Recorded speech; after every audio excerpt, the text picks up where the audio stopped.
thick that land and sky blended into a single lifeless white. The trail disappeared beneath ice, hardened like stone.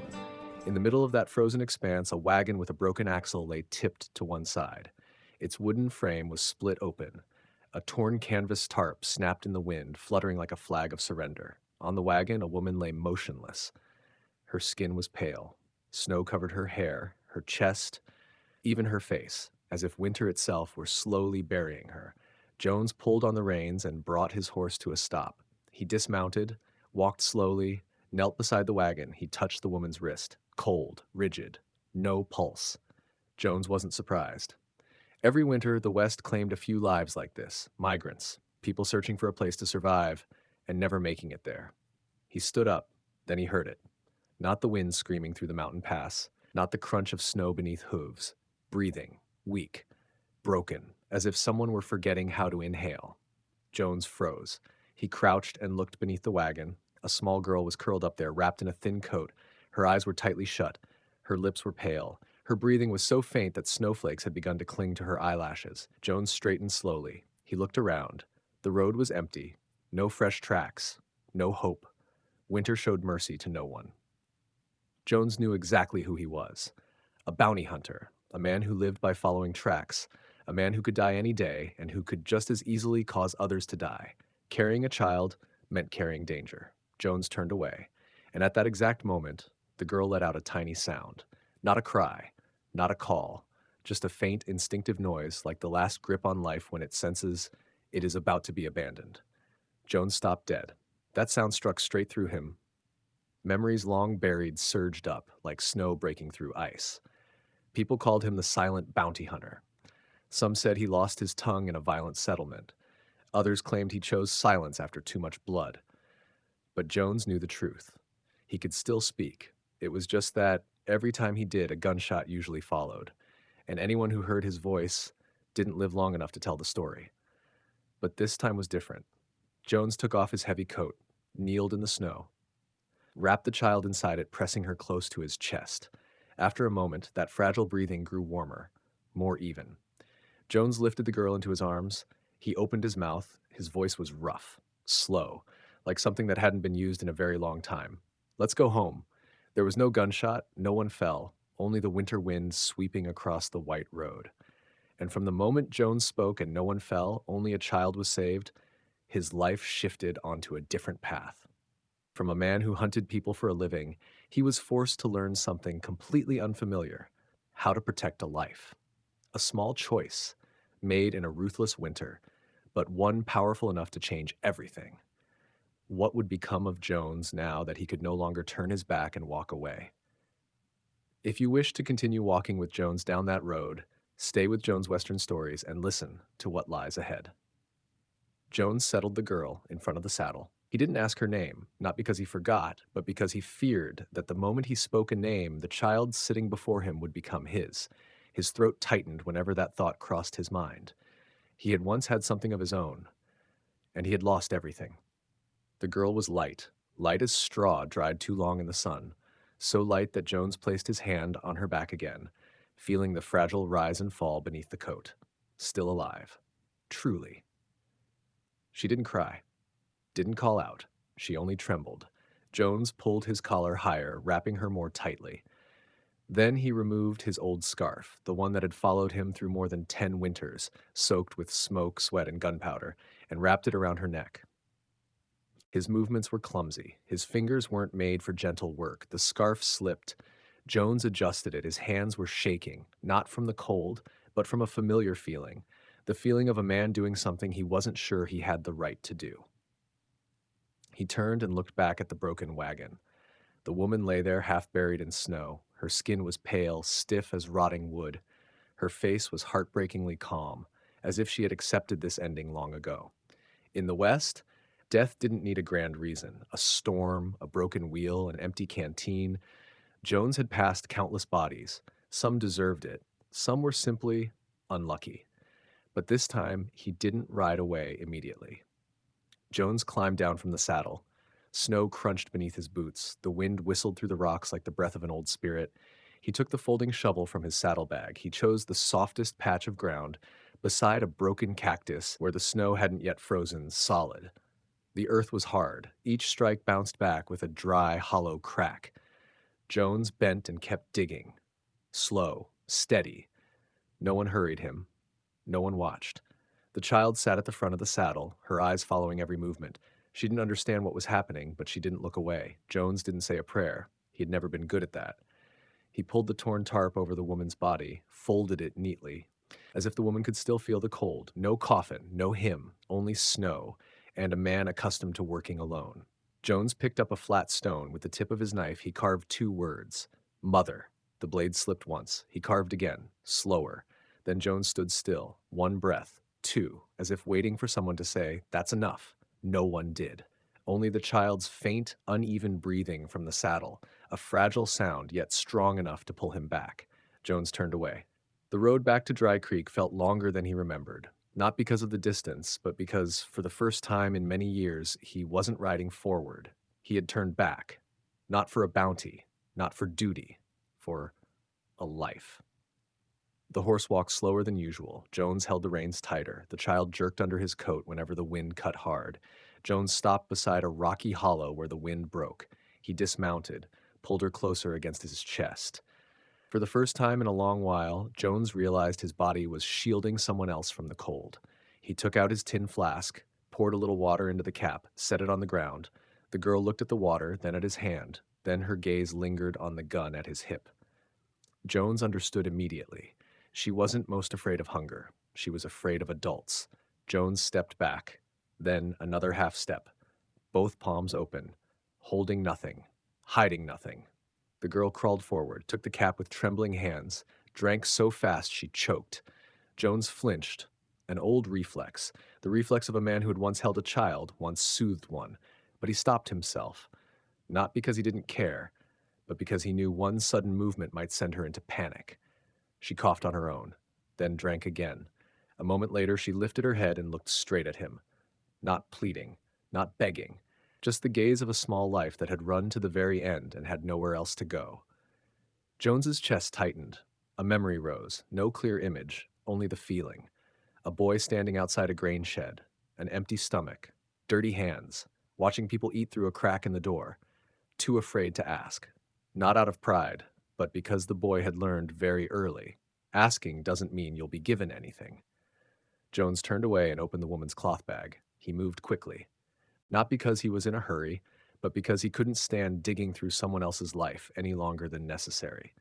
Inside was a scrap of paper wrapped in oilcloth. The handwriting trembled, English mixed with a few Spanish words. Jones read slowly. "If anyone finds the girl, please take her to the town of Dry Creek. There is a wooden church, a pastor named Bennett. Her name is Lila. She is everything to me." Jones lifted his head. Lila.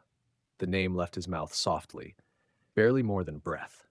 But the girl stirred, as if the last thread anchoring her to the world had been gently pulled free from the snow. Jones didn't repeat the name. He only gave the smallest nod. For the first time, the girl reached out and touched his coat. Not clinging, not grabbing, just touching, as if testing whether this thing would disappear if she let go. Jones gathered the reins. Normally, today he would have ridden the other direction, following Hank Rudd's trail. A bounty large enough to get him out of the West, large enough to disappear once again. But Jones looked at Lila, a small, trembling life with no one left. The West had taught him how to hunt. But this child taught him something else. Sometimes turning back is the bravest thing a man can do. Jones turned his horse toward Dry Creek. The sky was gray. The wind cut like a blade. Lila slept inside his coat. Each time the horse jolted, she startled awake, her hands gripping tighter. Jones didn't say, "Don't be afraid." He only pulled her closer to his chest and slowed his pace, because he understood, if he hurried, she would think he was about to leave her behind. Dry Creek was not the kind of place people came to begin again.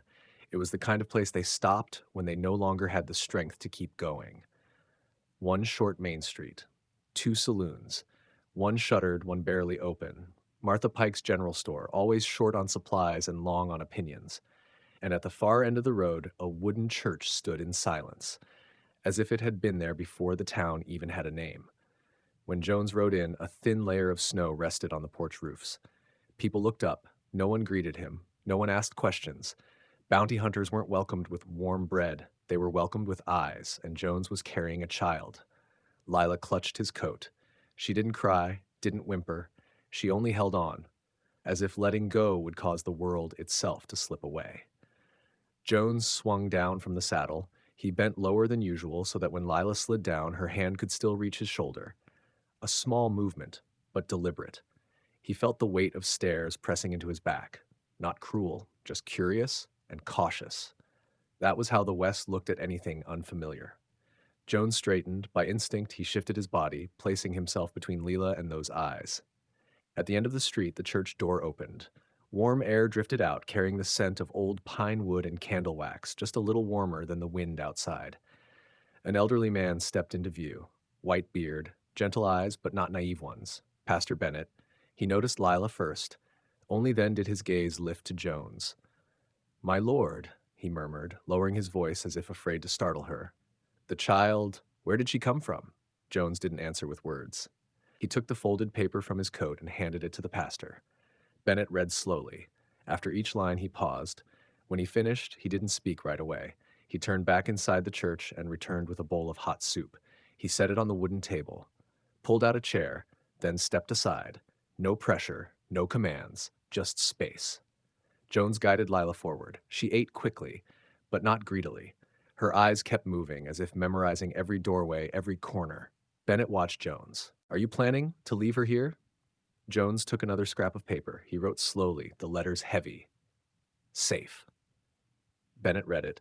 He studied Jones a moment longer than before. "You're better than the stories say," he said quietly. Jones didn't respond. The West didn't reward good men.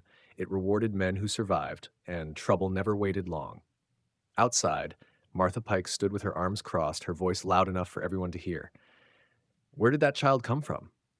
And who's to say she isn't carrying sickness?" Someone else added, half joking, half serious. "A bounty hunter brings trouble. That kid'll bring bandits right along with her." Jones heard them. He didn't argue. He simply moved, drawing Lila behind him. At that moment, a tall man stepped out from the direction of the forge. Broad shoulders, a thick coat dusted with snow. Elias Hart. He looked at the small gathering and spoke one short sentence, not loud, not threatening. "Anyone with a mouth can talk. Anyone with a heart can help. Dry Creek needs the second kind." Martha scoffed. "And what would you know? You're not the one feeding her." Elias didn't look at Martha. He looked at Lila, then at Jones. "If the pastor agrees," Elias said, "she can stay here for now. I'll bring milk." Bennett nodded. "Thank you, Elias." Jones gave a small nod, barely noticeable, but Elias saw it. That night, Bennett prepared a bed for Lila in the schoolroom. Lila refused. She clung to Jones's coat, shaking her head. Her mouth formed one uneven word. "No." Bennett understood. He sighed. Not annoyed, just tired. He cleared a corner of the storage room near the fireplace, set a small bed against the wall. Jones sat with his back against the stone, his coat still on his shoulders. He took out his knife and began carving a piece of wood. Shh! Shh! Slow, steady. Lila lay on the bed, but her eyes stayed open. She watched the fire. Then she watched Jones. "Papa?" she whispered, like she was testing a word she didn't dare believe. Jones froze. He didn't answer, didn't nod, didn't shake his head. He placed a hand on his own chest, then, awkwardly, placed his hand on hers. A clumsy way of saying, "I'm here." Lila closed her eyes. For the first time since Jones found her, she slept deeply. Jones stared into the fire. Something inside him tightened, not sharp, but unrelenting. He had once had a family, a wife, a little boy. They died in a robbery. He arrived too late. After that, he lived like a shadow, chasing bounties, taking money, disappearing. Not because he loved being alone, but because he believed he no longer had the right to be a father. And now, a little girl had called him Papa. The West truly knew how to mock a man. In the days that followed, Jones did not leave Dry Creek. No one asked him to stay. No one told him to go. He repaired the church fence, split firewood, helped Elias patch the barn where the wind had torn boards loose. Lila followed him everywhere, like a small shadow. She didn't talk much. She watched. Whenever Jones slipped out of her sight, Lila stopped where she was. Her eyes darted. Quick, panicked. Jones noticed it on the third day. He stepped behind the church. He heard small footsteps hurry after him, then stop. He turned around. Lila stood there, both hands clenched, not crying, just breathing too fast. Jones knelt in front of her. He didn't speak. He placed one hand on the ground, one hand on his chest. Then he pointed toward the church. Here. I'm not going anywhere. Lila stared at his hands for a long time. Then she nodded. From that day on, Jones warned her with actions. He set his knife down where she could see it, hung his coat on the hook instead of carrying it with him, paused before stepping away, just long enough for her to notice. He learned how to stay, not with promises, not with words, but with small, repeatable acts, done every day. And for Lila, that was enough. Dry Creek didn't grow loud when trouble came. It grew colder first. On the fifth morning, Jones sensed it before anyone said a word. The looks had changed. People no longer looked at him like a stranger, but like a question they weren't ready to ask. At the post office, a new poster had been nailed to the wooden board. Thick paper, dark ink, Hank Rudd. The bounty had doubled. Beneath it, in smaller letters, possibly heading toward Dry Creek. Jones stood still. His hand tightened, not shaking, just heavy. He knew Hank, not from paper. Hank Rudd was a name Jones had chased for years, not for money, but for the night of ash he never slept through. Hank was the man who had passed through Jones's home like a dirty wind, leaving silence and the smell of smoke behind. Jones pulled the poster down, rolled it tight, slipped it inside his coat. When he turned back toward the church, Lila was sitting on the steps, drawing with charcoal on the wood. A house, a horse, and a man standing beside, a child. Jones stopped. He didn't speak. He sat down next to her. Lila looked up at his face, then at his hand, clenched too tightly. She tugged his hand toward the drawing, pointed to the man, pointed to the child. Home, she said, soft, but certain. Jones swallowed. He slid the rolled poster beneath the step, ink facing down so she wouldn't see it.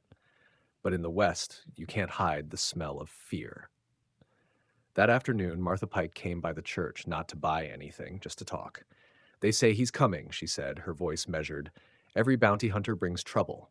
Bennett didn't argue. He only asked, "What do you want, Martha?" Martha glanced toward Lila, then turned away. "I want the town safe."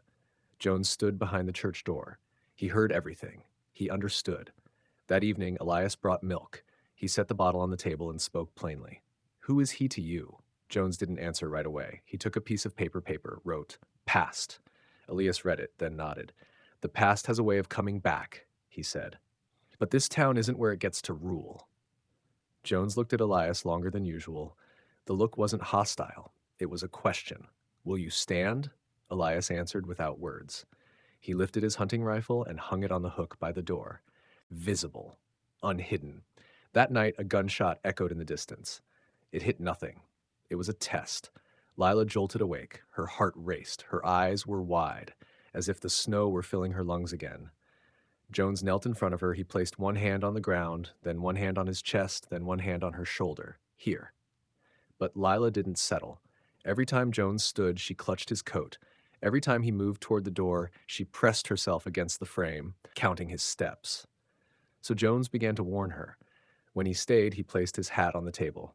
When he stepped out nearby, he hung his coat on the hook, so she could see he wasn't disappearing.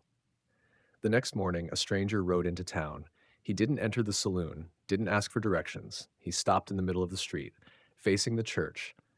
"I hear the silent hunters in town," he said calmly. Jones stepped outside, no gun in his hand, only his eyes. "Hank sends his regards," the rider continued. "Says an old debt isn't forgotten." Elias stepped beside Jones, broad shoulders, silent. "Dry Creek doesn't accept greetings like that," Elias said. The rider smiled and turned his horse. "Small town," he said over his shoulder, "easy to burn." When he left, no one spoke, but everyone heard. That night, Jones packed his things. There wasn't much. There never was. A bedroll, a knife, a few scraps of paper. Pastor Bennett watched from the doorway. "You're leaving?" he asked quietly. Jones wrote, his letters heavier than usual. "If I stay, she's in danger." Bennett read the words. Then he asked, gently but straight, "And if you leave, do you believe she'll be safer?" Jones didn't answer. Lila stood in the doorway. She heard the rustle of things being packed, her face drained of color. "No, Papa," she said. This time the word came out clearer. Jones knelt in front of her. He placed a hand on his own chest, then on her heart. Then he gestured around the church, toward Bennett, toward Elias. "They will protect you." Lila shook her head violently. Tears spilled, hot, unstoppable. "Family?" You. Jones froze. In her eyes was a fear he knew too well, the fear of being left behind. He remembered the grain shed door, the empty stomach, the silence. Jones set his pack down. He wrote a single line and handed it to Bennett. I stay. Bennett nodded, his eyes red. Elias said quietly, then we prepare. Jones turned back to Lila. He lifted his hat and hung it on the hook, staying, not with promises, but with an action. Outside, the wind kept blowing. Hank was still coming, but this time, Jones wasn't alone. Hank Rudd rode into Dry Creek at the hour when towns believe they're asleep. No shouting, no immediate gunfire, just the sound of hooves stopping in the middle of the street, slow, deliberate, meant to be heard. Jones knew before he saw him. He was sitting by the fire, carving a wooden whistle for Lila. The steady scrape, shh, shh. His hand paused mid-stroke. Lila looked up. She didn't ask. She had learned to read his silences. Jones stood, pulled on his coat. He didn't hang his hat. Lila grabbed his sleeve. No, she said, not crying, just holding on. Jones knelt. For the first time, he pressed his forehead gently against hers. His breath was slow, close. He wrote quickly on a small scrap of paper and placed it in her hand. Stay here. Then he slipped the wooden whistle into her coat pocket, like a lifeline. Jones stepped into the street. Hank stood beneath the saloon's oil lamp, smiling, as if the town were his backyard. Crow? Hank called. Looks like you finally decided to stop running. Hank glanced around. Small town, he said. Fear smells heavier than snow. Then he tilted his head. Heard you're keeping a little girl. Jones took one slow step forward. Elias moved to his side, shoulder to shoulder. Rudd, Elias said calmly. Leave Dry Creek, Hank laughed. I didn't come to ask. His eyes flicked toward the church. She's in there, isn't she? The words dropped like a stone into cold water. Jones set his gun down on the ground. No one expected that. Hank raised an eyebrow. Well, look at that, he said. You found religion? Jones wasn't afraid for himself. He was afraid for Lila. Come with me, Hank said. Leave the town. I'll leave the girl alone. The wind slid through the street. Windows rattled softly. Elias took half a step forward. Jones lifted a hand to stop him. Jones looked at Hank for a long moment. Then he shook his head. Hank's smile thinned. Then I burned the church, he turned. And at that instant, the wooden whistle sounded, short, high, shaking. Lila had blown it. Hank spun around, laughing wider. Oh, he started toward the church. Jones charged, no gun, just bare hands. He struck Hank, not clean, not pretty, but hard enough to stagger him. They went down into the snow. Elias fired one shot into the air. Enough! The church door burst open. Townsfolk appeared, not many, but enough. Sheriff Dalton was there. Guns were raised. No one fired. Hank lay beneath Jones, coughing laughter. You think you've won? Hank sneered. What do you have, a child? Jones looked at him. Then he stood. He pulled a battered, dented badge from inside his coat and handed it to Dalton. Dalton stared. A federal badge, he said slowly. Jones took the paper Dalton offered and wrote, Hank killed my family. I hunted him not for money. Hank screamed. He's lying! Dalton gave a signal. Dalton laughed. Two men grabbed Hank. The town stood still. No cheers. No blood spilled. Hank was cuffed. As he was dragged away, he shouted one last time, She'll hate you when she learns who you are. Jones didn't answer. He turned back toward the church. Lila stood in the doorway, small, but not hiding. Jones knelt in the middle of the street. He placed his hand on his own chest, then on hers. No bloodline, no vows, just a choice. Lila stepped forward, wrapped her arms around him. Dry Creek fell silent, not from fear, but because it had chosen where to stand. After Hank Rudd was taken away in irons, Dry Creek did not wake up the way stories like to tell it. The town slowed. No applause, no embraces. The next morning, doors simply opened a little earlier than usual, as if people wanted to confirm that everything was still here. Jones stayed, not because he couldn't leave, but because, for the first time in many years, he chose not to. In the days that followed, Jones did small things. So small that if you weren't paying attention, you might think nothing had changed. He fixed the church steps, chopped wood for Bennett, helped Elias rebuild a fence the wind had knocked down. Every morning, he took Lila out onto the porch and showed her how to listen to the wind, how to tell if the day would turn colder or ease into warmth. Lila didn't ask many questions. She watched. She learned to wait while Jones finished carving a wooden toy, learned to place her small boots close to the fire, learned when he needed silence and when he needed her nearby. Sometimes Jones had to leave town for a few hours to deal with paperwork with Sheriff Dalton. Each time, Lila stood in the doorway. She didn't cry. She only held the wooden whistle in her hand. Jones always knelt and wrote on a scrap of paper, "I'll be back. Not I'll try. Not maybe. Just a promise short enough to keep." Dalton worked slowly but carefully. He asked Jones about the past. Jones wrote, "No more than necessary." "You know what adoption means?" Dalton asked. "You won't disappear when the storms come." Jones nodded. "You'll stay." Jones nodded again, this time firmly. The papers took weeks. During that time, the town changed the way the West always changes, not with apologies. One morning, a sack of flour appeared at the church door. No name. Another evening, a thick wool blanket was draped over the fence. Gray. Heavy. Martha Pike said nothing. But when Lila stepped into her store one afternoon, Martha added an extra cornbread to the bag, then turned away as if it meant nothing. Jones saw it. He didn't say thank you. The West understands these things without words. The first night Jones and Lila moved into the small cabin near Eliza's ranch, the wind blew hard. The house was empty, cold. Jones built a fire. Lila placed the wooden whistle on the shelf, carefully, as if setting down something sacred. "Home," she said, the words still uneven. Jones stood still. He looked at the rough wooden walls, the old table, the new fire. For many years, home had only meant a place to sleep before moving on at dawn. But Lila said home like she was driving a stake into the ground. That night, Lila spilled the soup. The bowl rolled. The soup spread across the floor. She froze, waiting to be scolded. Jones stiffened, an old reflex rising. Then he took a breath. He knelt, wiped the floor, and handed her another cloth.